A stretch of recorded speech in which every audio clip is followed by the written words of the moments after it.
83세까지 산다고 해도 건강한 시간은 66세에서 끝납니다.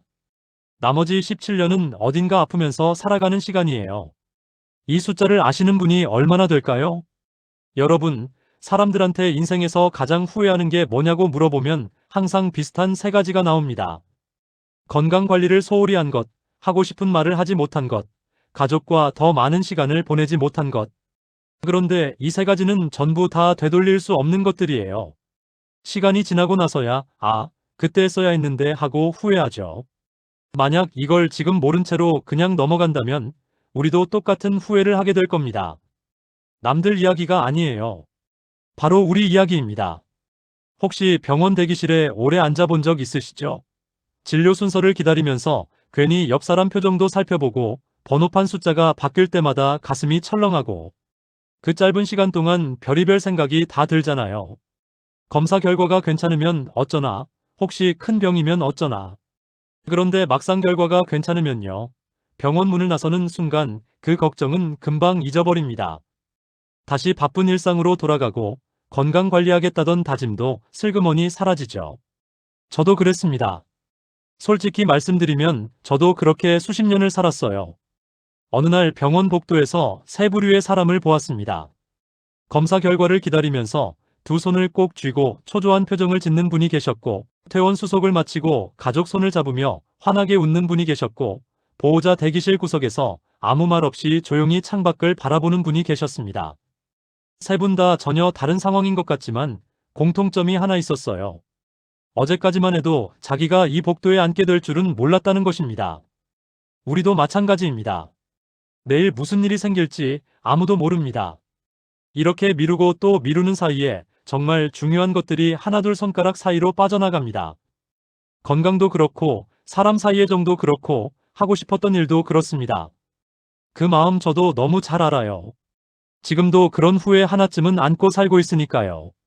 그런데 이대로 가만히 있으면 10년 뒤, 20년 뒤에 우리는 지금보다 훨씬 더 큰 후회를 안게 됩니다. 오늘 이 영상에 그 후회를 줄일 수 있는 이야기가 담겨 있습니다. 같은 나이대를 살아가는 사람으로서 절대 손해볼 이야기가 아니니까 부디 끝까지 함께 해주세요. 자, 그러면 먼저 이런 질문을 한번 드려볼게요. 여러분은 지금 자신의 건강에 몇 점을 주시겠습니까? 통계청에서 2023년에 발표한 자료를 보면 우리나라 사람들의 평균 기대 수명이 약 83.6세 정도 됩니다. 83세면 꽤 오래 사는 것 같죠?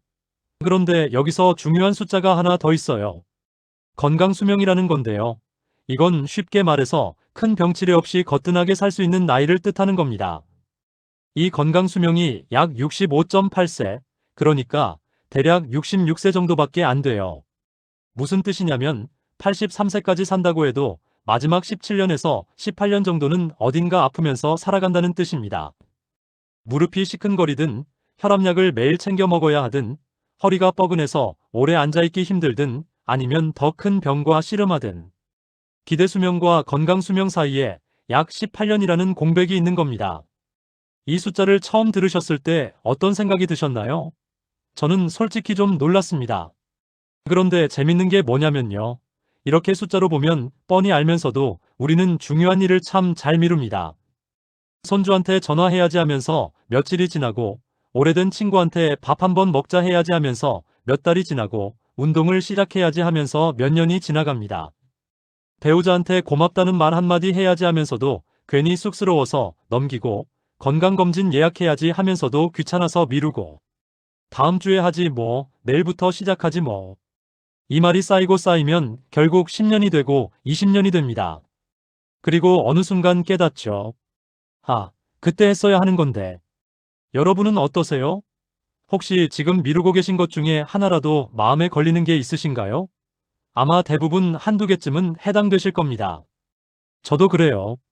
그런데요, 미루는 것만 문제가 아닙니다.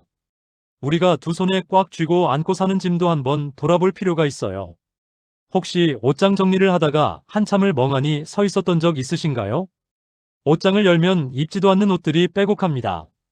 언젠가 입겠지 하고 넣어둔 옷, 몸에 안 맞는지 오래인데 혹시 몰라서 걸어놓은 옷. 서랍을 열면 오래된 편지, 빛바랜 사진, 돌아가신 부모님 유품, 자식들 어렸을 때 장난감, 지금은 쓰지도 않는 물건들이 가득하죠. 이것들을 왜 못 버리겠냐면 추억이 묻어 있으니까요. 그 물건을 버리면 그 시절까지 사라지는 것 같은 느낌이 들잖아요. 그 마음 충분히 이해합니다. 일본에 단살이라는 말이 있어요. 한자로 끈을 딴, 버릴 사, 떠날 리. 세 글자인데요. 쉽게 풀어 말씀드리면 이렇습니다. 첫째, 필요 없는 것이 내 삶에 들어오는 것을 끊는 것.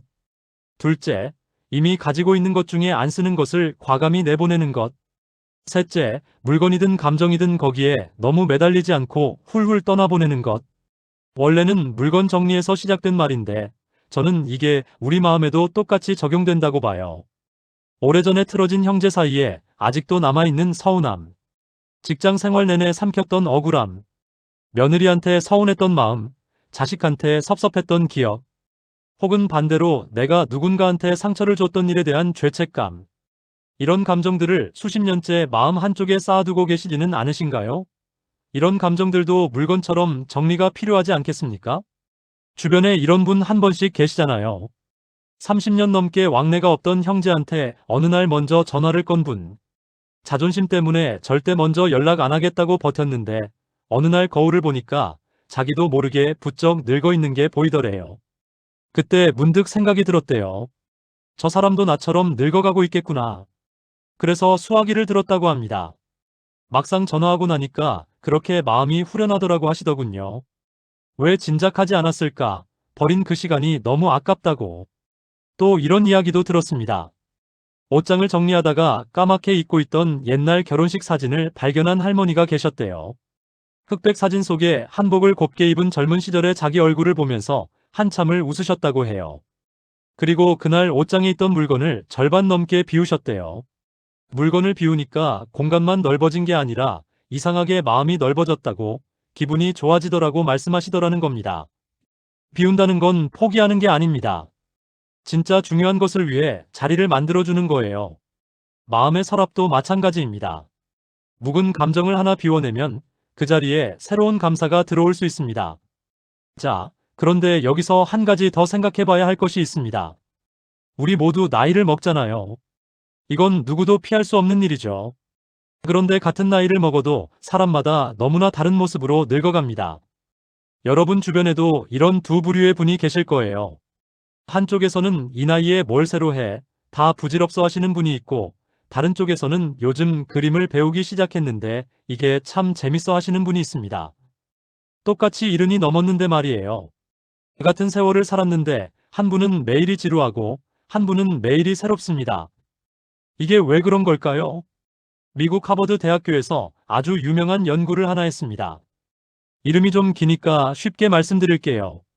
하버드 성인 발달 연구라는 건데 이게 무려 75년이 넘는 시간 동안 수백 명의 인생을 쭉 추적한 세계에서 가장 오래된 장기 연구입니다. 사람이 젊은 시절부터 노년까지 어떻게 변해가는지, 어떤 사람이 나중에 건강하고 행복한 노년을 보내는지를 평생에 걸쳐서 살펴본 거예요. 결과가 어떻게 나왔을 것 같으세요? 돈을 많이 번 사람이 행복했을까요?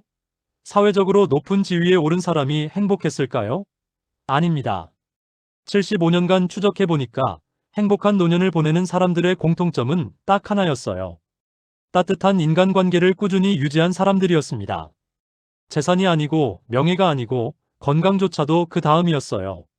배우자와 사이가 좋은 사람, 친구들과 정기적으로 만나서 이야기를 나누는 사람, 이웃과 안부를 주고받는 사람. 이런 분들이 압도적으로 건강하고 행복하게 나이를 먹더라는 겁니다. 반대로 주변과 관계가 끊기고 혼자 고립된 사람은 건강도 눈에 띄게 빨리 나빠지고 삶의 만족도도 크게 떨어졌다고 합니다. 이 결과가 우리한테 시사하는 바가 큽니다. 지금 여러분 곁에 있는 사람들, 배우자, 자식, 형제, 오래된 벗, 그 관계를 돌보는 것이 어쩌면 어떤 보약보다, 어떤 재테크보다 더 값진 노후 준비일 수 있다는 거예요. 그러니까 나이 드는 것 자체가 두려운 게 아니라 어떻게 나이 드느냐가 중요한 겁니다. 몸이 늙는 건 자연스러운 일이지만 마음까지 늙을 것인지는 온전히 나의 선택이에요. 60대에 처음으로 수채화를 배우기 시작한 분도 계시고 70대에 손주가 가르쳐준 대로 스마트폰으로 유튜브를 보기 시작하신 분도 계시잖아요.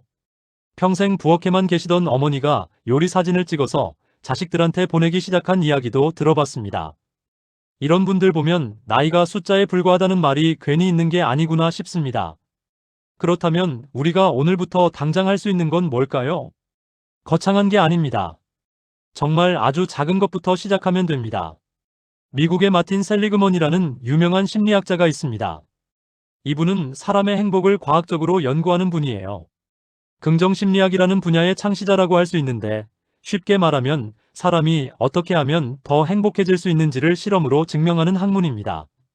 이분이 아주 간단한 실험을 하나 했어요.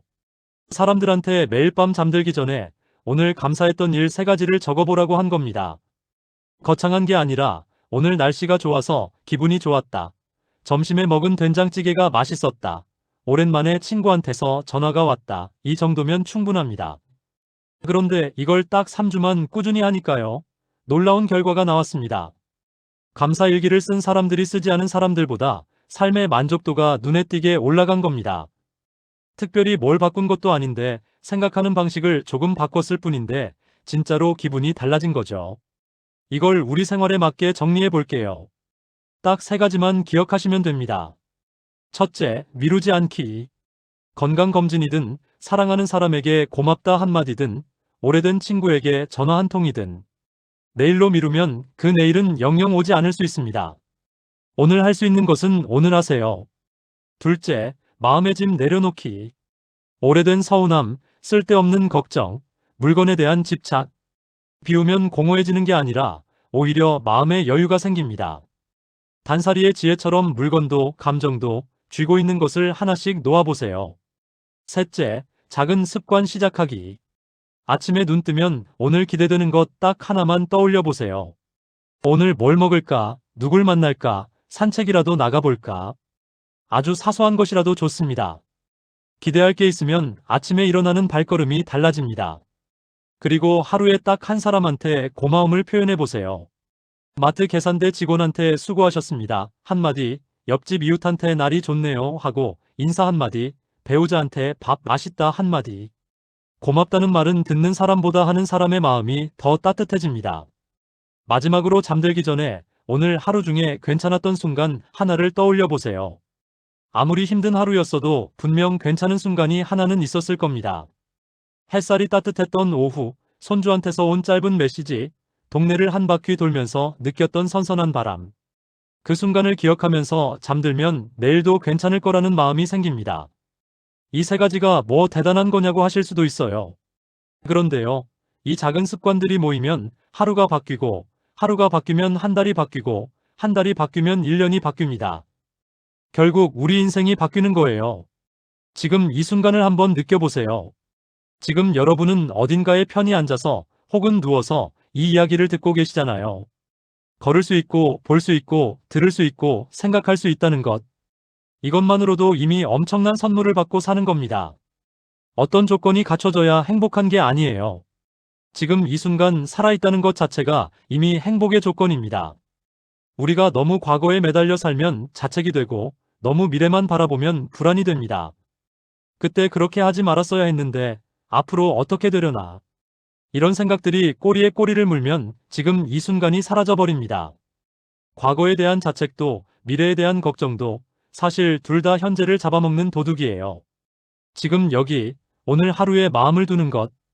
그게 가장 큰 지혜가 아닐까 싶습니다. 자, 이제 처음으로 돌아가 볼게요. 맨 처음에 말씀드렸던 병원 복도 기억나시죠? 초조했던 사람, 밝게 웃었던 사람, 창밖을 바라보던 사람. 그 3사람 모두 결국 그 복도를 지나서 각자의 일상으로 돌아갔을 겁니다. 중요한 건 그 다음이에요. 병원 문을 나선 뒤에 무엇을 다르게 할 것인가? 이게 진짜 질문입니다. 다시 한번 정리해드리겠습니다. 하나, 중요한 일을 미루지 마세요. 내일은 영영 오지 않을 수도 있습니다. 둘, 마음의 짐을 내려놓으세요. 비움은 포기가 아니라 진짜 중요한 것을 위한 자리 만들기입니다.